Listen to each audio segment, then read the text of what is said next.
Hey, yo, what's good with it, YouTube, man? You already know, man. It's your boy, Big Rojo. This is the Rojo Room. And today, obviously, man, we're going to talk a little bit about Tibbs, and we're going to talk about some of the things that, you know, were beneficial. It might be in a criminal way, but things you kind of miss after you change your life, man. But first, I want to show you guys something funny, man. I was watching Gunner and Dubs, right? And they were talking about their YA stories. You know how Gunner does his intro? Ba-da-da-da-da. Watch Dubs' face when he does it. This is fucking comedy. Watch. Watch Dubs. Watch. Right here. Look at him.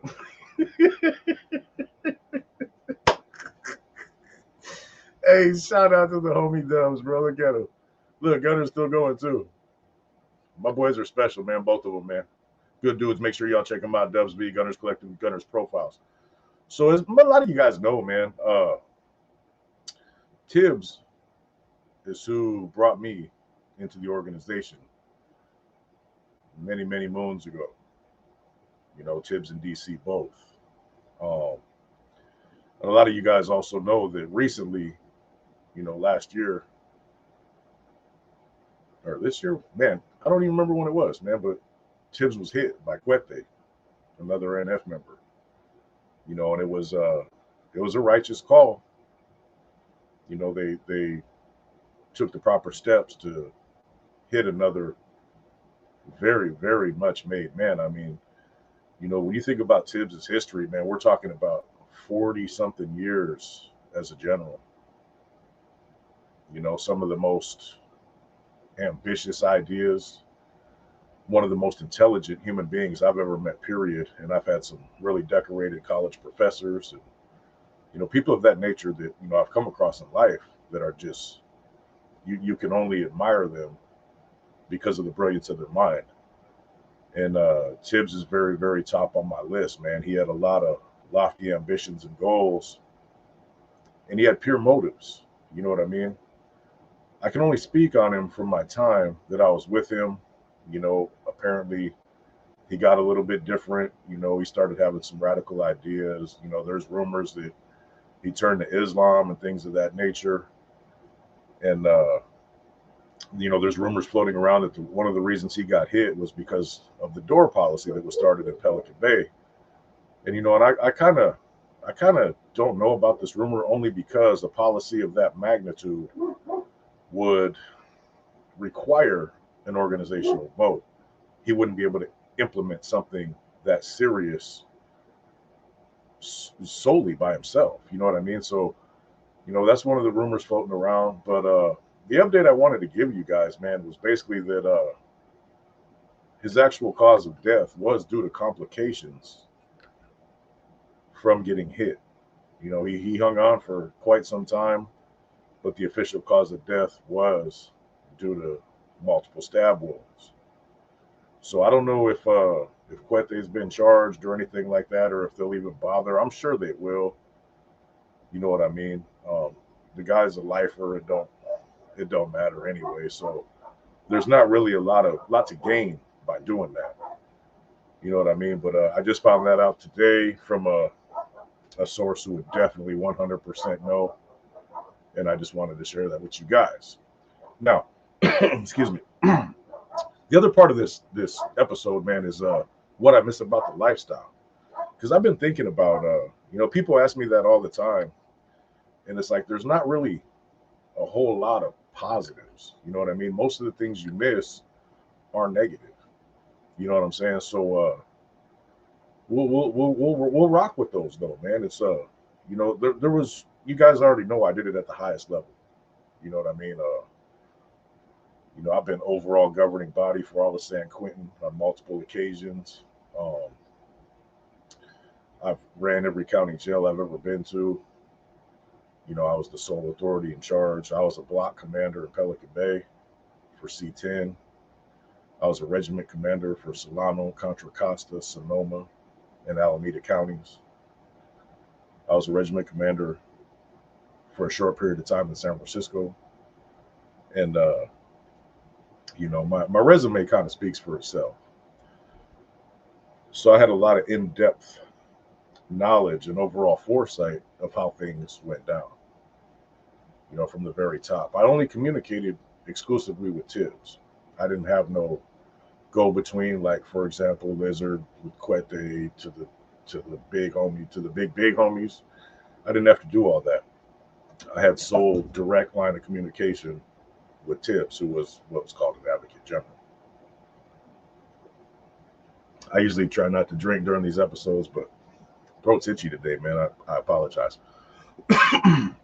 So what we got, man, the things that I missed, bro, they're all negative, man. It's the money. A lot of you probably know, man, I was out there really, really doing it, on a massive level as far as generating illegal income through distribution of inappropriate items. We'll leave it like that, man. Uh, and the power, like if I have a problem now, I got a couple friends I could call to deal with things. You know what I mean? If I had a problem back then, I could have 40 people drop everything they're doing and come to my aid or fulfill my beckoning. You know what I mean? So, that's a lot of power, man. You run into a little problem on the streets, there might be a couple little dudes from another group or ethnicity or something that are interfering with what you got going on, and it's something you might not be able to take on yourself due to numbers and other situations of that nature. One phone call away, I could have cars coming from multiple counties full. You know what I mean? And even though I ran a really tight program, a lot of people didn't know, excuse me, who I was. And if they knew who I was, they didn't really know to what extent. They didn't realize that, I was that guy. So they would just show up, be like, dude, who's this white guy, man? He just got 50 people here in less than an hour that are ready to do exactly what, needs to be done at his directive. 9 times out of 10, the directive wouldn't come from me though. You know what I mean? But it's power. You know what I mean? Like little things. Hey, find this man. You guys got a week to find this dude. Man, it's done. You got 30 people that's all they're doing all day is finding an individual.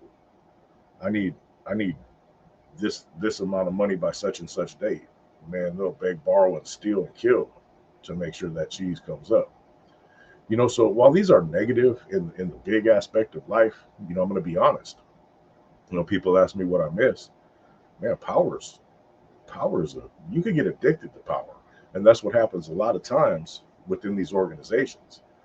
These guys get addicted to power. You know what I mean? And that ends up power leads to corruption sometimes. You know what I mean? And I'm not pointing out any particular individual or any in particular group, but it's happened many times through history. That's led to a lot of good people getting hit, walking away, or just, whatever the case might be, they lose good people behind that, man. There's been many power struggles in every different group, man. There's been internal confrontations that led to killings, to, bad green lights, whole neighborhoods walking away, neighborhoods being green lighted, innocent victims. It happens, man. And power's like a drug, just like money or sex or, whatever other vices that there are out there, man. And, those are the two main things, the ability to generate money. Like now I struggle every month since I became a regular John Doe, so to speak. I'm out there having to work and got this YouTube thing going and, trying to get little side hustles going that won't get me in trouble. And it's rough. But I don't want to do another day in prison in my life. I don't even want to get pulled over. I don't want to talk to them people. You know what I mean? Nothing good comes with dealing with them people. You know what I'm saying? So those are the two main things I could think of. You know what I mean? The camaraderie, I guess that is that how you say it? The camaraderie was great. The carnalismo was great. But the thing with a lot of that carnalismo and the strong united front and all that, a lot of it's a deception. A lot of it is because of power. You know what I mean? Say I got 50 guys functioning under me, or let's say a whole prison. Man, 90% of them dudes probably don't like me because I can tell them what to do and they have to do it. You know what I mean? And I wasn't one of those dudes who ruled by fear at all. You know, I'm just like I am on here.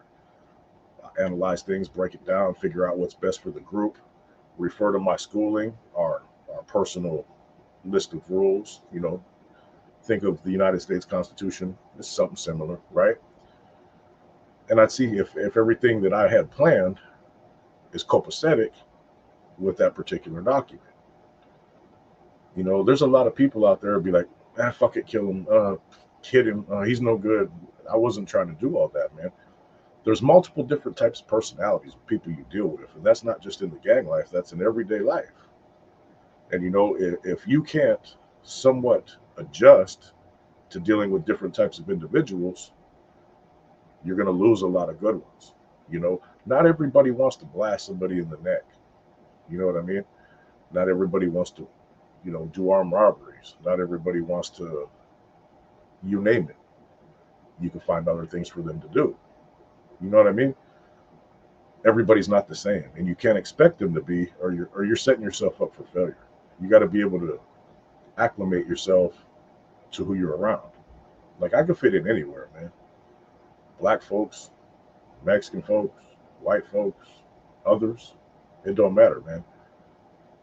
I can find common ground and find things to talk about that I know that they might be interested in that would cause me to be accepted by them.